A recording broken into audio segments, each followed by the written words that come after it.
Gloria al Señor. De hecho, de donde vengo, del pueblo de Guayguasa, cayó un diluvio, pero algo fugaz, algo rápido. Pero gloria al Señor por todas las cosas que Dios nos regala. Y sin duda alguna esta tarde es un regalo de Dios. Amén. Y los regalos pues se agradecen. Le agradecemos a Dios por todas las cosas que Él nos permite tener. Y sobre todo esta atmósfera, este clima. Bendito sea su nombre por siempre. Gloria al Señor. Vamos a tener para leer segundo libro de Samuel. Le dije que íbamos a hablar algunas cosas acerca de David. Días difíciles en la vida de David. Gloria al nombre del Señor. Segundo libro de Samuel.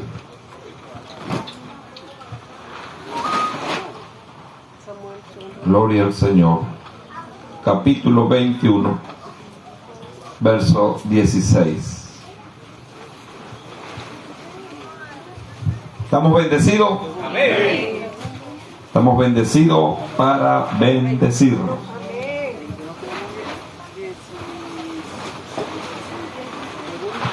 Segundo libro de Samuel, capítulo 21, verso 15 en adelante. Vamos a leer esta palabra por la bendición de Dios Todopoderoso. Amén. Volvieron los filisteos a hacer guerra a Israel, y descendió David y sus siervos con él, y pelearon con los filisteos, y David se cansó.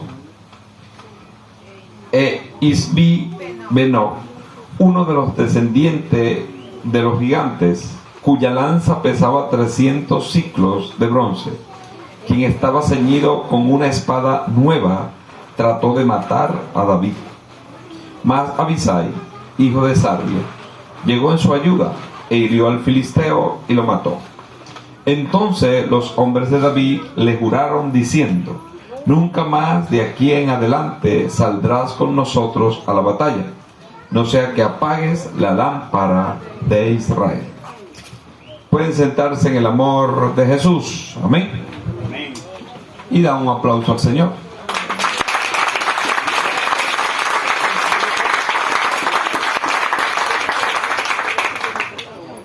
Gloria al Señor. Días difíciles en la vida de David. Y este es uno de los días difíciles que tuvo David. Ya hemos oído hablar de David como guerrero. Hemos oído hablar de David como cantante, como profeta, como rey. Pero muy poco hemos hablado de David como uno cansado. Cansado.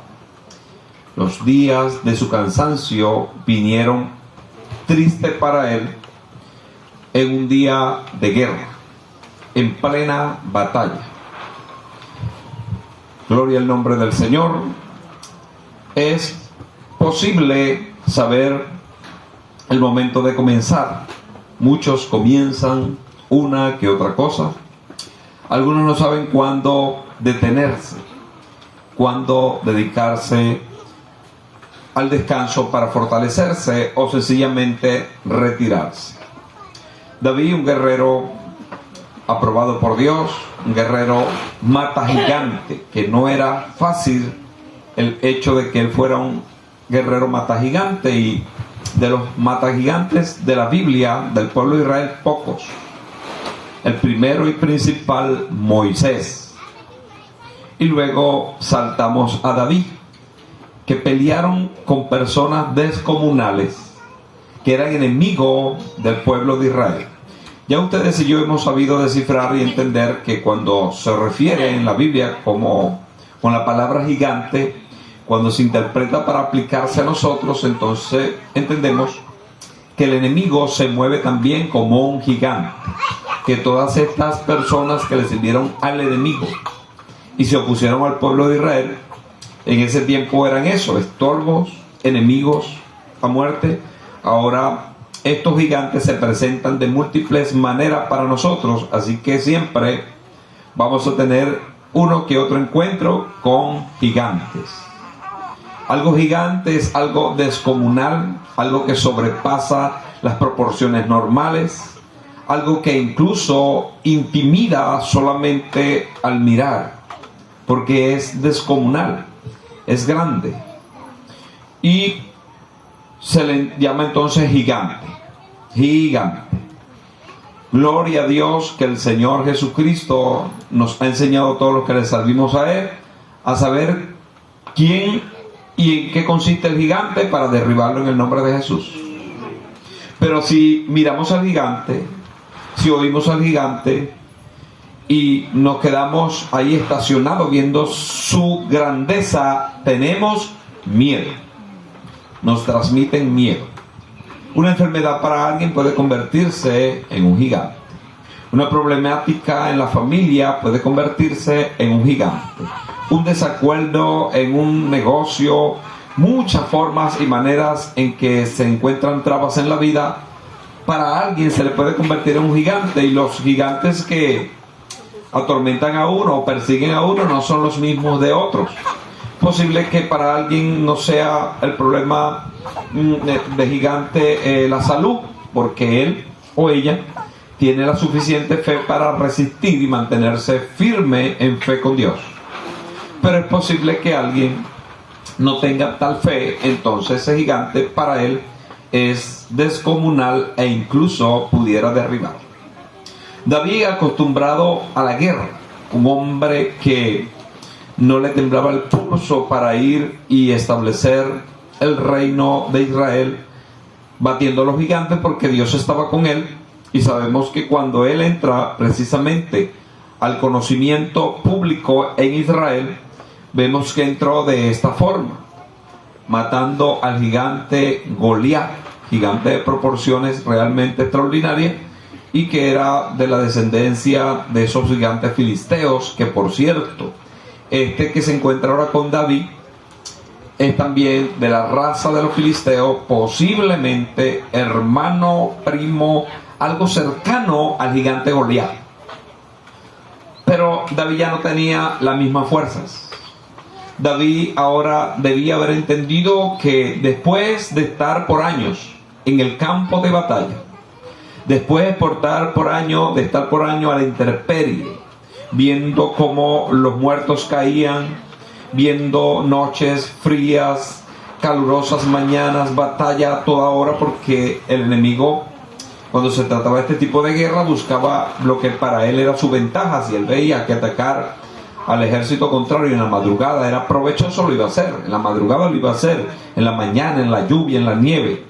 Lo cierto es que David ya había batallado, ya se había enfrentado con los filisteos y otros pueblos más en distintos terrenos, en distintos lugares, en distintas atmósferas, y siempre venció, porque todas estas batallas él las libró en el nombre de Jehová. Pero ¿por qué ahora? El mismo David ungido por el aceite que Dios puso en aquel cuerno en las manos del gran profeta Samuel, estaba ungido, era cantante, era rey, era un guerrero bien especializado, probado y aprobado, pero ahora lo vemos bajo prácticamente las fauces de este gigante Benoc. Vemos a punto de morir gracias a que estaban este hombre que junto con Joab eran los que estaban siempre cerca de él, vinieron a ayudarle. ¿A quién me refiero? A Abisai, hijo de Sarbia, que llegó en su ayuda e hirió al gigante y le mató. Pero es bueno que entendamos, porque es muy fugaz lo que nos va a decir allí, que se trabó la batalla. Se trabó la batalla, posiblemente alguien dijo, viene el gigante. Bueno, el único que está acostumbrado a matar gigantes es David. Todos abrieron brecha y dejaron que David se enfrentara al gigante. Pero lamentablemente las fuerzas de David habían menguado. La astucia en la batalla había menguado. Dios le estaba indicando, y es posible que él no preguntara, porque esta vez si hubiese preguntado, Dios, voy a la guerra, el Señor le dice, no, quédate en un lugar donde pueda presidirla, pero no vas a ir a la batalla cuerpo a cuerpo, porque ya tú estás en otra dimensión y tienes que sencillamente ocuparte del lugar que te estoy dando. Pero mira cómo lo entendió a punto de morir, porque se enfrentó con el gigante pensando que tenía la fuerza. Dice, volvieron los hijos a hacer guerra a Israel, y descendió David y sus siervos con él, y pelearon con los filisteos, y David se cansó, y vino este gigante, uno de los descendientes de los gigantes, cuya lanza pesaba 300 ciclos de bronce, y quien estaba ceñido con una espada nueva. Trató de matar a David y casi lo consiguió, porque se trabó la batalla, y de seguro la espada de este gigante golpeaba sobre la espada de David, y su fuerza se hicieron tan tenaz que caía al piso, al punto de que el gigante ya le iba a matar. Uno de esos golpes, cuando David cayera con la espada, él iba a atravesar a David por el pecho con aquella misma espada. Pero viendo esto Abisai, que no estaba tan lejos, dijo que, dice la escritura, que vino en su ayuda. Y qué ayuda oportuna, qué ayuda tan importante. Dice que hirió al filisteo y lo mató. ¿Por qué este hombre pudo haber herido tan fácil a este gigante? Porque el que estaba peleando con el gigante, ¿quién era? David. ¿Estamos aquí o estamos allá? Estamos aquí, pero allá en la batalla también. Sí. ¿Por qué Abisai pudo venir y darle muerte ligera o pronta a este gigante? Porque él estaba luchando con David, estaba afanado, porque he sabido de sobra que si llegan a matar al rey, prácticamente la derrota es automática para el enemigo. Y si en el caso de este gigante le daban muerte a él, que obviamente era el que estaba presidiéndolo en la batalla, y quien era, como quien dice, el soldado emblemático del ejército de los filisteos, también hubiese sido una debacle para ellos. Pero aquí está, tiene a David acorralado, a punto, estaba cansado David, ya no podía resistir a este gigante, iba a morir, pero vino Abisai en su ayuda y pudo herir al gigante y le mató. Herir al gigante era que sencillamente lo golpeó para muerte. La palabra herir siempre va a simbolizar en estos contextos de guerra, hirió y murió. Hirió, porque herir es sencillamente darle un golpe certero y letal al enemigo. Entonces dice que lo hirió y lo mató. Entonces los hombres de David le juraron diciendo, nunca más de aquí en adelante saldrás con nosotros a la batalla, no seas que apague la lámpara de Israel.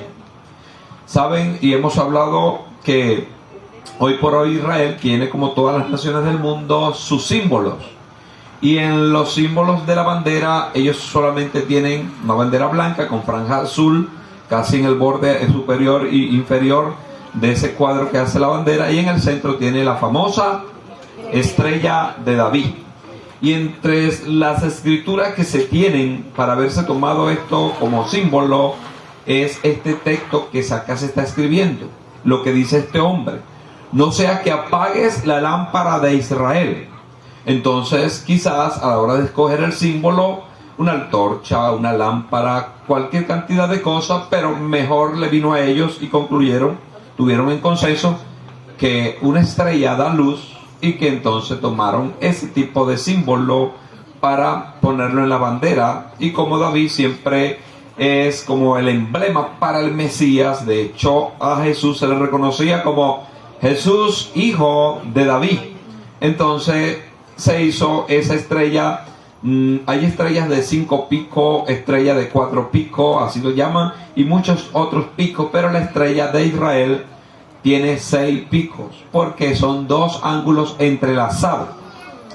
Un triángulo, mira hacia arriba y otro hacia abajo, queriendo decir entonces que es el enlace de Dios y el hombre. Un símbolo que vino como anillo al dedo. Pero ¿de dónde se toma este simbolismo para ponerlo en la bandera de lo que este hombre está diciendo? se reunieron allí mismo en la batalla, sin gozar mucho del botín, muchas de las cosas, dijeron: no vas a salir más a la guerra con nosotros, porque pueden matar a fulana, pueden matar a Perencejo, pero si te matan a ti, era sabido de sobra que cuando se hiere al rey, prácticamente el reinado queda a la debacle y la batalla se pierde y hasta la guerra se pierde. Es el mismo principio que dijo el Señor Jesús: herirán al pastor y las ovejas.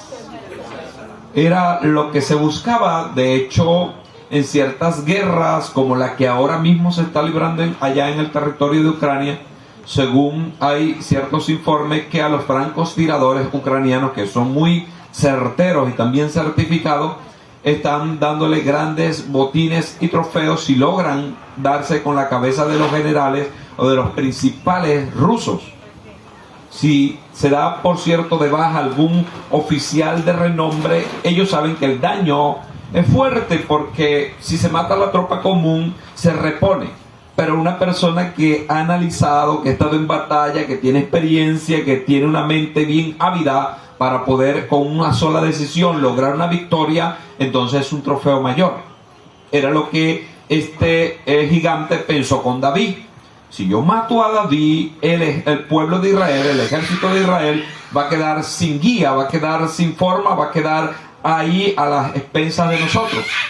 Igualmente, los de Israel sabían que al matar al principal, entonces el ejército se desboronaba, porque ya no había alguien que le presidiera, que lo inspirara, que los aupara a la guerra.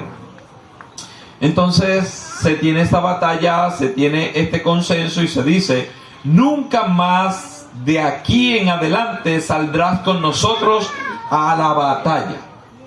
¿Qué le parece a usted en el análisis en los días difíciles de David? ¿Estaba bien este consejo o David debía seguir saliendo a la batalla? Según lo que entendemos, era un consejo que vino como anillo al dedo para él. Ya sí, él había ido a muchas batallas, las había logrado. Había estado a la intemperie, durmiendo en campaña días, meses, y en algunas batallas, como el caso que registra la Escritura para estos días, por cierto, de David, su general, duró incluso años sitiando lugares. Meses enteros de campaña, 6, 5, 7 meses de campañas allí, por allí, a la intemperie, por donde quiera. No era fácil. Y David vivió todas estas experiencias. Pero ahora le tocaba estar en otro lugar propio del pueblo de Israel, presidiendo todavía el ejército, pero ya no allí en el frente, en la misma batalla, donde llueven las balas, donde llueven las flechas y las espadas. Ahora le toca a David estar en la dirección, como hemos sabido que los ejércitos del mundo están así organizados. Las personas de mucha importancia, si tienen que estar en el campo de batalla, lo tienen refugiado, como en el caso de lo que estamos hablando de esta guerra de ahora. Lo tienen bien pertrechado, bien atrincherado, bien lejos de cualquier francotirador, en los lugares donde ellos han observado, han estratégicamente puesto el campamento para que esté el general, el oficial o la persona que preside, porque ellos saben de sobra que si mueren las personas importantes, entonces están prácticamente perdiendo la guerra. Entonces David recibió el consejo, porque efectivamente no le vemos más de aquí en adelante, ahora estando a la cabeza del ejército. Ya los cánticos de moda para David pasaron. ¿Cuáles eran esos cánticos de moda? ¿Se acuerdan cuando David mató al gigante? Incluso era un guerrero bien temido y bien efectivo. Los cánticos de las doncellas de Israel, incluso cuando el rey era Saúl. ¿Cuál era el cántico? Saúl mató a sus miles y David a sus 10,000. A sus 12,000. Pero no importa, 10,000, 12,000. Lo cierto es que eran muchos miles. Sí, pero es 10,000. Lo cierto es que lo decimos así, pero usted tiene que ponerle, según el pueblo de Israel, en su imaginación. Yo en mi imaginación tengo que ponerle música. Y parece que nosotros solamente cantamos el coro, pero posiblemente ellos tenían estrofas. Estrofa de los que había matado, posiblemente nombres, los lugares, el río, si fue en un río, todo esto. Y cuando venía el coro decían: Saúl mató a sus miles Y David a sus 10,000. Vamos a ver si mis hermanos se emocionan un día esto y sacan un coro de eso. Lo cierto es que era el cántico de moda, y efectivamente era así. David mató a muchos de los enemigos de Dios, e incluso el mismo Saúl, viendo la pericia, la entrega de este hombre como guerrero y la unción que tenía, porque no había de otra forma, le hizo una propuesta terrible. ¿Se acuerdan? Cuando le hizo la propuesta, le dijo: si tú quieres casarte con mi hija, tienes que traerme 1000 prepucios de los filisteos. A Sansón. Estamos hablando de David. Los cables se enredan porque se parece a la historia de Sansón, cuando los filisteos mismos le ponen aquellos dilemas, y fueron túnicas lo que le pidieron a Sansón. Pero en este caso a David le piden una pieza del cuerpo humano terrible.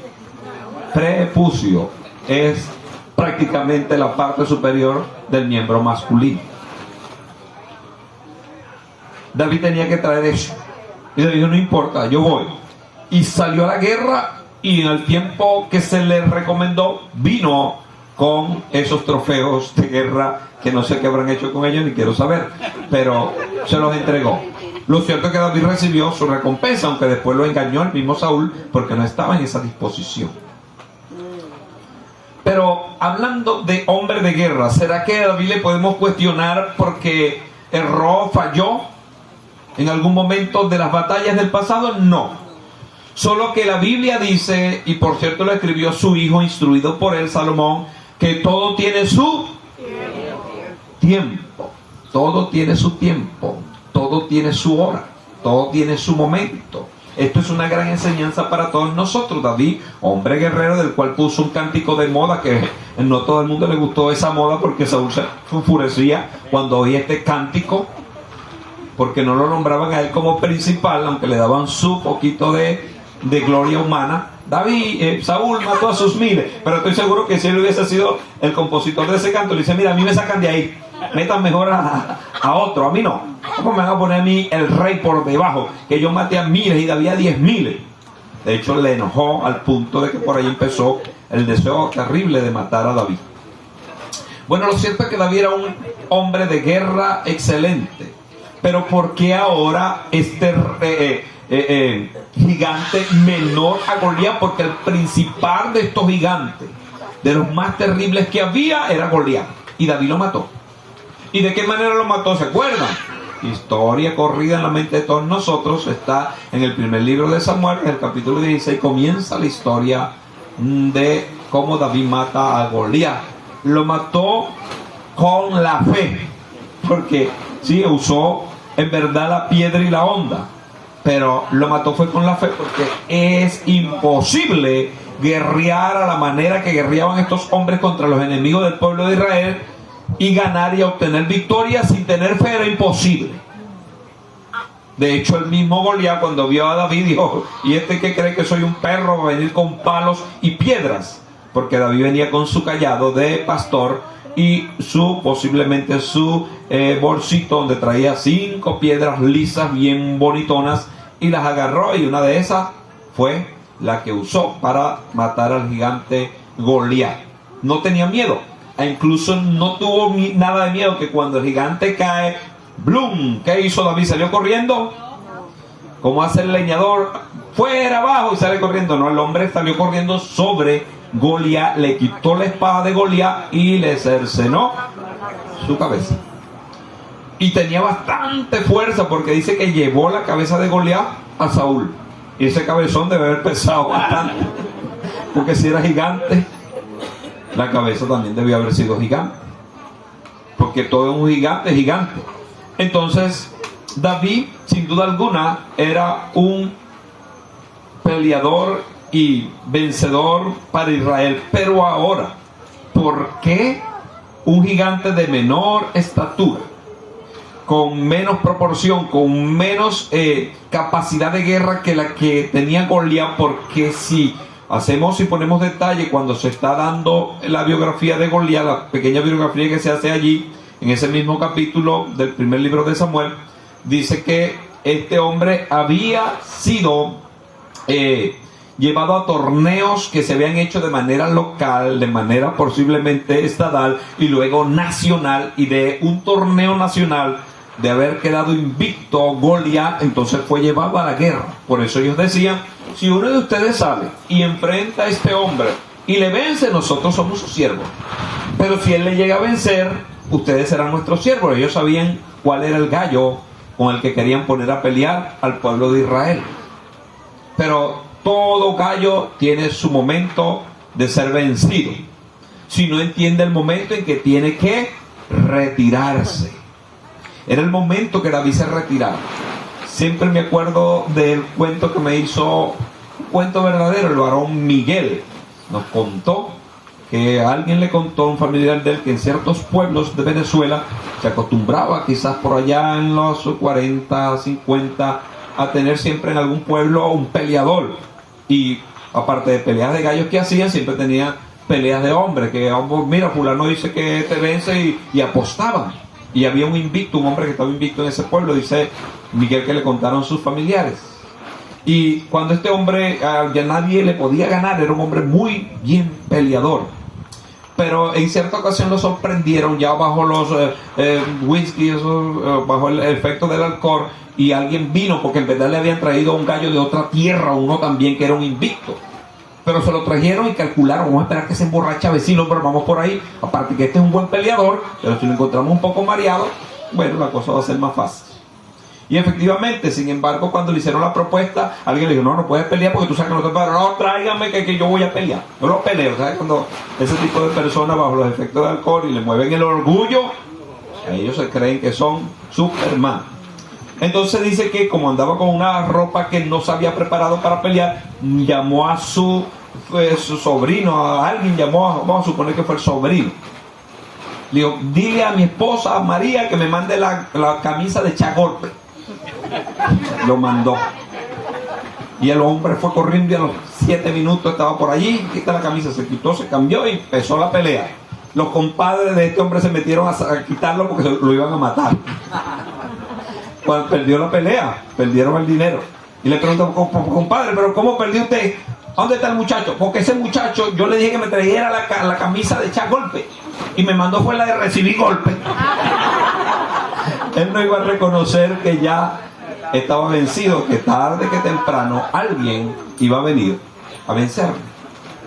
David tuvo que haber pensado antes de ir a esta guerra, porque estaba en juego la vida del pueblo de Israel. Si matan a David, señores, se acaba todo para el pueblo de Israel, porque ellos tenían marcada esperanza en que David era el rey ungido de Dios. Eso tenía una importancia mayúscula en la parte anímica de esas personas, en la parte moral de esas personas, que si llegaban a matar, por eso se reunió el consenso de los que estaban allí, los oficiales de David, dijeron: no vas a salir. No le preguntaron, era un rey que era temible, porque David lo que decía tenía que cumplirse. Pero esta vez no le preguntaron, se reunieron todos y dijeron: no vas a salir más a la guerra.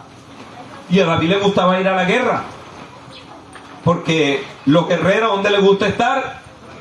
En la guerra. Como este hombre estaba bajo los efectos del alcohol, no estaba tan preparado, dijo: no, yo voy a ganar. Y después dijo: la franela fue la que me hizo perder. David recibió esta instrucción, este imperativo: no vas a salir más a la guerra.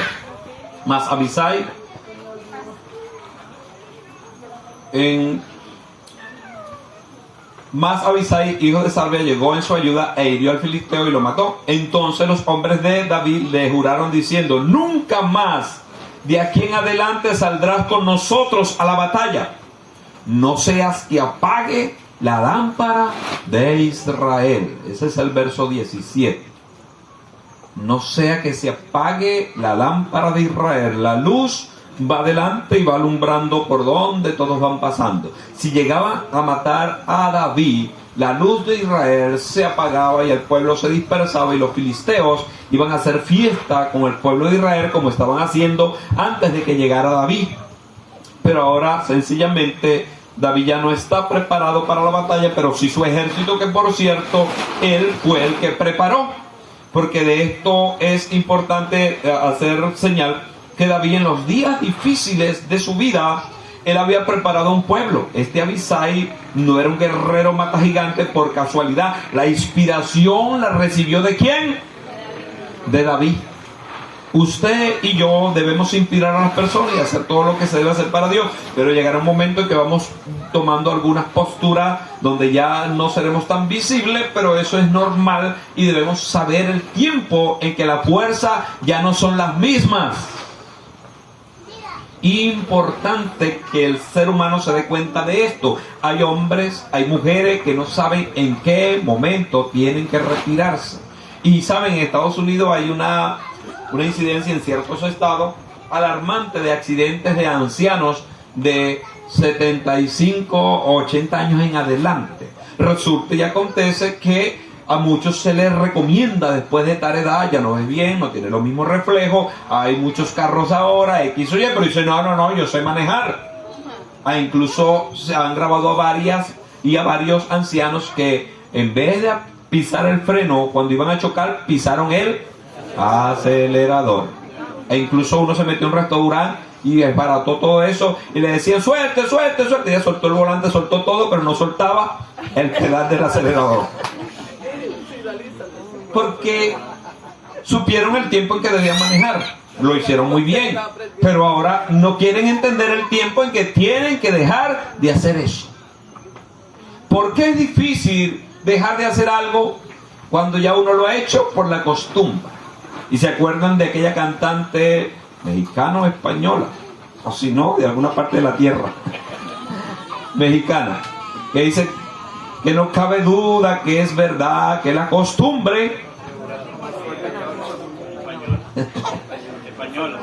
es más fuerte que el amor, dice ella.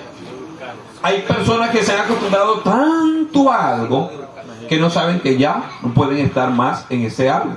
Sencillamente ya no conviene, no tienen la misma fuerza. Algunos se dan cuenta, como estos ancianos en Estados Unidos y en muchas partes del mundo, cuando tienen un accidente, de los cuales algunos no vuelven más a tener vida porque se matan.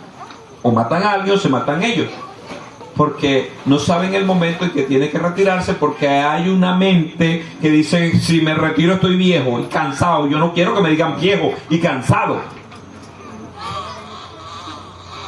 Pero, amiga, amigo, hermano, hermana, sencillamente estamos pasando a otro nivel. Porque vamos a suponer de estos ancianos que están ocasionando estos accidentes por allá, alguien que no hizo caso, como estoy seguro que ahorita mismo algunos les está diciendo, porque es una incidencia muy grande y no quiero hacer caso, bueno, va a morir. Pero posiblemente otro hace caso y dice, pero acá no voy a manejar, pero yo necesito hacer mi diligencia. Bueno, pero te va a manejar Pablo Calvetti, que tiene 27 años. Gloria a Dios. ¿Es sabiduría, sí o no? Pero ¿por qué nos empeñamos en imposibles? Porque así de obstinado es el ser humano. Y que no da por cierto que se va envejeciendo, que no da por cierto que hay cosas que ya pasaron y que no está bien que él haga ahora. Está bien que un anciano o una persona de cierta edad se vaya para el malecón a las 11:30 de la noche a comerse un perro caliente. ¿Por qué no va a las 10 de la mañana? ¿Para qué no vende perro caliente? Se lleva su perro caliente y lo prepara allá. Vaya a las 11:30 de la noche a comerse un perro caliente en el malecón.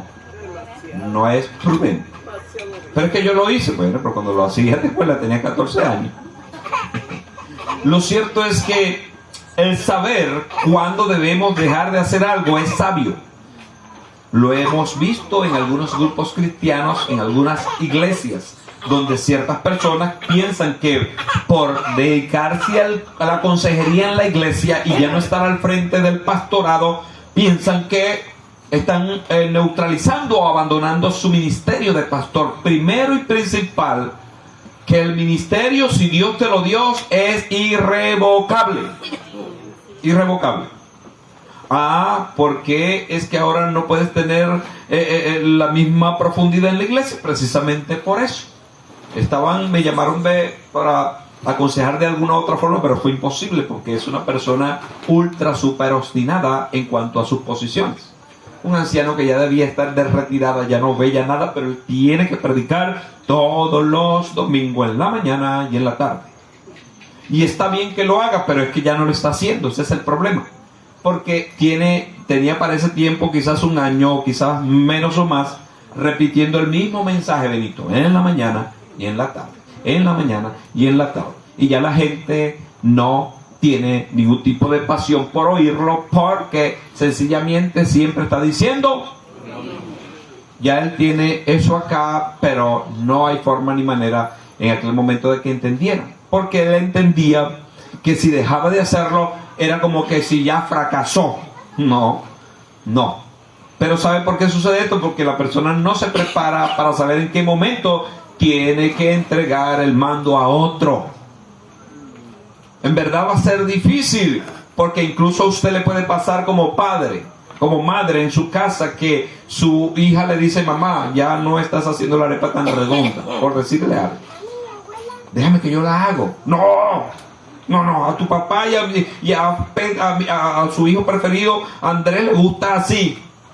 Pero es que está bien, lo que pasa es que ya no está teniendo el mismo sabor, ya no está teniendo la misma pericia, ya no estás teniendo, y no es que te vamos a desplazar, sino que te vamos a ayudar. Amén.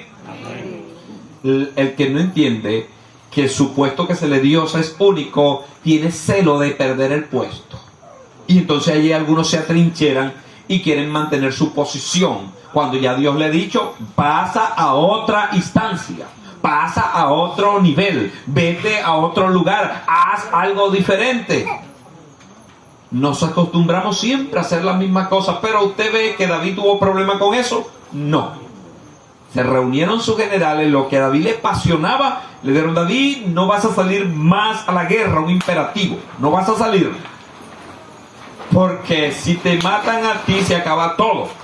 Mejor te quedas bien cubierto y nosotros entonces salimos a la guerra. Sabio consejo que debe estar siempre en cada uno de nosotros. Es que yo soy el que hago la compra, porque si le doy el dinero a Pablo, llega nada más con una harina y un poquitico de queso. Pero yo me meto por aquí, sé dónde venden allá, y vengo con los 2 bolsones. Pero ya no caminas igual. Incluso nos dijeron que casi un carro te pisó el pie. ¡Señor, me pisó! Ella sabe por qué. Entonces, sí, lo hacías, pero ya no lo puedes hacer. No confías en alguien. La cuestión es que la gente no confía, porque pero vete por aquí. Primero, el principal, que como él no se llama como tú, ni nació el mismo día que tú, y es una persona diferente, él va a querer complacerte en muchas de las cosas que tú pides, pero otras son imposibles porque él tiene su propia forma de pensar. Pasa mucho con los abuelos, la suegra y todo aquello, que quieren que se críen a los nietos o a los hijos o a lo que sea, como ellos criaron a X, Y, Z. Y está bien, en ese tiempo funcionó, pero en ese tiempo no había internet. No había la electricidad que hay ahora, no había los conocimientos que hay ahora. Ahora las cosas son diferentes. Antes se le decía al que estaba en fiebre que no se mojara. Ahora, ¿qué es lo que dicen los médicos? Y por lo general la gente lo hace. Que lo bañe y con agua. Entonces eso, usted viaja en el tiempo, unos 40 años atrás, y se mete en la casa y baña a una gente con agua fría y le dan un tiro en la cabeza. Pero en este tiempo es casi normal. Es estar desfasado de tiempo, estar desfasado de función, estar desfasado en muchas cosas y lamentablemente no darse cuenta, incluso cuando algunas personas lo aconsejan, la aconsejan de que ya no le conviene esa forma de vida, esa forma de ser, eso que funcionó, ese dialecto que usa, ya eso no conviene. Pero no se dan cuenta, se anclan en esas posiciones y son intraficables con eso. Pero aquí vemos a David quedándose calladito, incluso como rey pudo haberle dicho, no, yo prefiero morir en la guerra, que no me digan nunca cobarde, pero no lo hizo. ¿Por qué? Porque era un hombre sabio. Un hombre sabio. Que él decía, como ya yo sé cómo es la batalla, cómo son las cosas, puedo aconsejar, y mis generales siempre harán lo que ellos vean que conviene en el campo mismo de batalla. Pero de seguro buscaban el consejo, porque eso también es de sabio, siempre buscar el consejo de los más viejos. Sí, sí, de los más sabios, de los más viejos, de los ancianos. Solo que la palabra viejo para algunos es chocante. E incluso en nuestra cultura venezolana la han acomodado y se le dice persona de tercera o adulto mayor. Pero son una forma diplomática de decirle a la gente viejo. Pero usted se ofende si le dicen viejo. No debería, porque la palabra viejo es una persona que tiene experiencia. Es una persona que ya pasó unas vivencias y ahora no es nuevo, es viejo. Algunos también se ofenden cuando le dicen este es el nuevo, el nuevo, el nuevo. Le ponen novato en algunos casos y en algunas funciones. Algunos se ofenden cuando se le dice novato o nuevo y otros se ofenden cuando se le dice viejo. Pero bueno, persona de la tercera edad. Si usted tiene ese rango de edad de la tercera edad, usted es una persona con experiencia, pues sabia. Debiéramos buscar siempre el consejo, pero entendemos de sobra que no son las canas lo que hace que la persona sea sabia, son las decisiones que haya tomado y cómo está viviendo hoy. Porque no toda persona que tiene canas en la cabeza y es persona de tercera edad es sabia. De hecho, hay algunos que se están lamentando por las múltiples malas decisiones que tomaron que lo llevó a ser lo que son hoy, y ya eso no se puede cambiar. Entonces, no necesariamente la edad dice que la persona es sabia. La sabiduría que esa persona emana es la paz que tiene, cómo vive tranquilo, es allí. Para que sepa, ese es el distintivo de los ancianos de este tiempo. Si usted quiere ir a una persona entrada en edad, vea el grado de paz que tiene. No solamente la paz consigo mismo, sino con Dios y con los que le rodean. Si usted ve que es una persona que está en batalla, en la familia, todo cuadribulado, una batalla siempre. Esa es una persona que tomó muchas malas decisiones y está viviendo lo que él decidió, porque sabemos que al principio dice que nosotros cosechamos lo que sembramos. Esa es una verdad absoluta. Entonces se le recomendó a David que tenía que quedarse sin ir a la batalla, algo que a él de seguro le agradaba y le gustaba y que le llevó a hacer lo que era, pero ya no era el tiempo.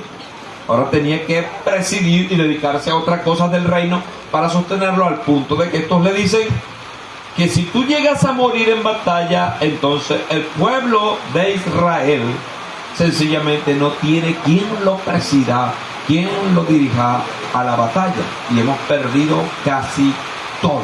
Entonces, en estos días difíciles de David, él aceptó este consejo y pudo vivir de acuerdo a los planes de Dios. Y dice la Escritura que David no murió de alguna enfermedad vergonzosa, ni muerto por alguna fiera, ni muerto por alguna espada. David murió de viejo, no se murió de sabio.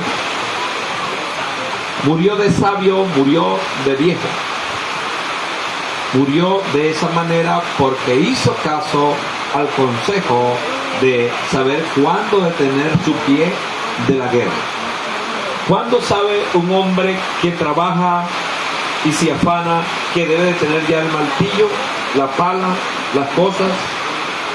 ¿Cuándo debe de tener lo que hace?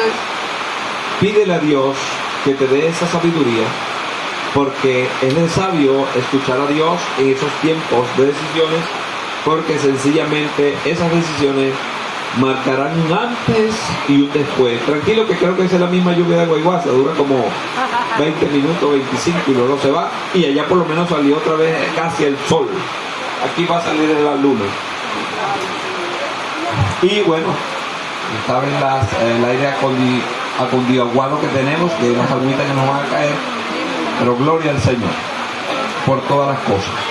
Entonces, en los días difíciles de David se encontró que él no tenía la misma fuerza para enfrentar al enemigo y tuvo que recurrir al retiro de la guerra. Y es bien posible que estando en ese retiro de la guerra escribió todo lo que tenía en la cabeza. O sea que David se hizo más profunda en la escritura por lo que ahora iba a hacer, escribir con la misma mano que usaba la espada. Entonces esa misma mano la usó para escribir los salmos, para escribir muchos cánticos, y para escribir realmente profecías que nos marcaron y nos marcan para entender lo que Dios está haciendo ahora. No dejó de ser útil en las manos de Dios, sino que ahora pasó a otras funciones o a otra dimensión, como lo querramos ver, pero así es el asunto. Con Dios siempre Dios nos va promocionando, promocionando, promocionando. Y la última gran promoción que vamos a recibir nosotros, ¿cuál es? La de entrar al cielo. Si usted acepta todas las promociones que Dios le da, usted va en ese mover. Llegará el instante en que vamos a ser promovidos al reino de los cielos. Pero si ya no eres la misma persona haciendo esto o aquello, no te preocupes. Vamos a pasar a otra instancia, a otra dimensión, a otra función, y Dios nos va a dar provecho de eso también. Amén. Como este mensaje tiene esta particularidad de que Dios nos indique en qué momento debemos dejar de hacer tal o cual cosa, y como mucha gente se confunde en esto, vamos a pedirle al dueño del tiempo que nos indique las cosas, los pasos a seguir. Amén. Amén. Para que usted sepa si es el momento de decir, ya no puedo seguir atendiendo a este niño, que por cierto ya no es niño, tiene ya 21 años, tiene 16 años, tiene 40 años y necesita que tú le des su espacio. Y tranquilo, no es que lo vas a abandonar, sino que ahora te vas a retirar un poco, porque ahora vas a orar por él y orar por ella, porque siempre estamos siendo útiles en las manos de Dios. La cuestión es que si Dios ya no te quiere en una cosa, entonces ya no eres útil en esa cosa importante que se me había pasado. Ya con esto concluyo. Si tú te quedas, persistes en estar en un lugar de la forma en que Dios ya no te necesita allí, porque ya pasaron esos tiempos, y tú te quedas allí, Dios se mueve y tú te quedas allí. Triste y lamentable, como aquel hombre de guerra en la Segunda Guerra Mundial. El general en persona le dijo: cuida este lugar con este batallón hasta que yo venga. El general se tuvo que ir bien lejos de allí, no pudo venir. La guerra terminó, sus soldados le dijeron: oficial, ya la guerra terminó. Los informes dicen: no, yo tengo que esperar que venga mi general y me diga si terminó o no. El general nunca iba a venir porque se había ido bien lejos y estaba incluso entre los que firmaron la rendición o la paz de ese tiempo. Y ese hombre murió en esa trinchera donde le dejaron. No se movió por nada ni por nadie. Su familia se privó de un padre, su familia se privó de todo, porque él se le dejó un momento que lo necesitaban ahí, pero cuando llegó el tiempo de salir de allí, él no reconoció el tiempo. Allí es donde quiero que enfoquemos la oración, que sepamos reconocer cada tiempo sobre nosotros, porque si usted va sincronizado con el tiempo de Dios, le va a hallar sentido y felicidad a la vida. Pero si estás sin la sincronización de Dios, desfasado de tiempo, está en problema. Ustedes me han oído hablar de este mensaje. Cuando hablé de Jesús, le dije que el Señor decía: y cuando el Señor vio que era la hora para hacer esto, lo hizo. Cuando era la hora de ir a la cruz, fue. Cuando era la hora de decir, siempre el Señor vio la hora que el Padre señalaba para cada evento. Como Dios nos ama tanto a nosotros, también ha señalado días, horas, meses y años para cosas específicas. Si usted no lo capta, se queda desfasado. Pero para que no nos pase eso, vamos a hacer lo que nos instruyó Jesús. Vamos a orar. Amén. Pónganse en pie en el nombre de Jesús.